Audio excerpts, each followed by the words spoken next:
సంచలనం సృష్టించిన Pune business man Ketan Agarwal హత్య కేసులో మరో ట్విస్ట్ బయటపడింది. ఈ కేసులో నిందితురాలు సియా ఆమె ప్రియుడు చేతన్ను రహస్యంగా పెళ్లి చేసుకున్నట్లు వార్తలు వస్తున్నాయి. కేతన్తో నిశ్చితార్థం జరిగిన తర్వాతే వీరు వివాహం చేసుకున్నట్లు సమాచారం.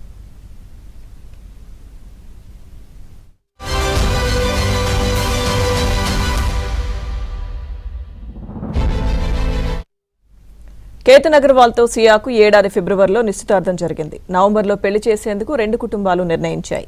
అయితే ఈ పెళ్లి ఇష్టం లేని సియా 4 నెలల కిందటే పుణేలోని స్థానిక రిజిస్టర్ ఆఫీసులో ప్రియుడు చేతన్ను పెళ్లి చేసుకున్నట్లు తెలిసింది. ఇక సియా స్నేహితులిద్దరూ వీరి వివాహానికి సాక్షి సంతకాలు కూడా చేసినట్లు సమాచారం.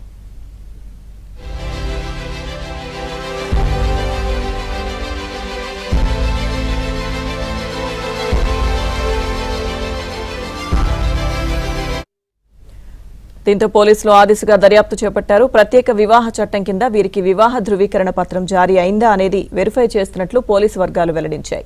కాగా వీరి పెళ్లి ఫోటోలను సియా తన ప్రైవేట్ ఇన్స్టాగ్రామ్ లో పోస్ట్ చేసిందట. అయితే ఆ తర్వాత వాటిని డిలీట్ చేసినట్లు పోలీసులు గుర్తించారు. సాంకేతిక బృందాల సాయంతో ఆ ఫోటోలను గుర్తించేందుకు ప్రయత్నిస్తున్నారు.